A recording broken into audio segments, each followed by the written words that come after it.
Assalamualaikum. My name is Siti Nurul Ain Sofia binti Muhammad Nawi, and I will be doing article review on Accomplish Your Biggest Dream by Caroline Jagu. This article is about 10 tips on how to help us to stay motivated. So for the first step is set clear goals. We need to decide on specific goals to pursue. Whether we are individual or organization, we need to set big, hairy, audacious goals, or known as BHAG. As companies with BHAG goals are more successful than those that don't have them. It is the same on individual level, as BHAG sparks our childlike imaginations and be more creative to achieve the impossible.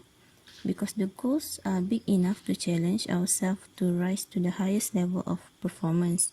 And the next step is know your why. This is where the goals that we set must have purpose and meaningful to us, so that we will put passion to achieve the goals. Because without passion, we would not be bearable to face challenge and upcoming risks to achieve the goals. The next tips is break down your goals into small winnable milestones. This is where we need to break down our overall goals into small goals that can be achieved in the short term. By achieving these small goals, this will build up our momentum over time, as small wins help we feel like we are accomplishing something. And remember, reaching our big goals is a marathon, not a sprint. And next is have a ritual.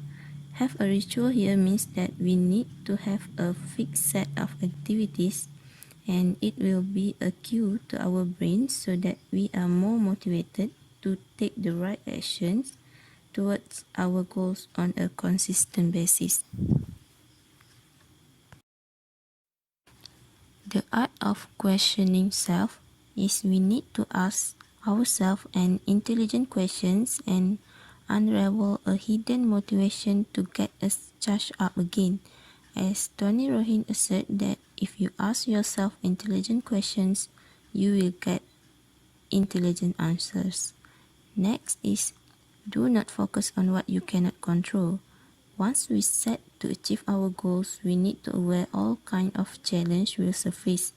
What we need to do here is to ignore the noise or things that are not in our control and focus to manage what within our control.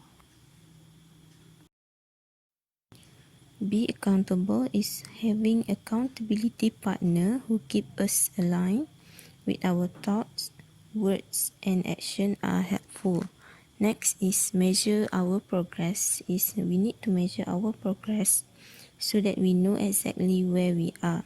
And also we need to set time for review towards the progress, and this will inspire us to keep going and uncover obstacles that may not be so obvious. We need to be consistent with our actions toward the goals. The writer gives note that Rome was not built in a day, meaning that if we keep doing what we know must be done, then it's only a matter of time before we reach our tipping point and the goal can be achieved. The last step is reward yourself. The brain responds to either pain or pleasure, which is why rewarding ourselves upon receiving goals can yield positive effects, leading to a new neutral pathway that result in feeling great. But we have to take note that some rewards have adverse effects that are counterproductive. So the conclusion of this article is staying motivated demands us to be very clear on what we want. And this is a challenge for many of us, but if we follow through on these tips, we will thank ourselves later on. That's all from me. Thank you.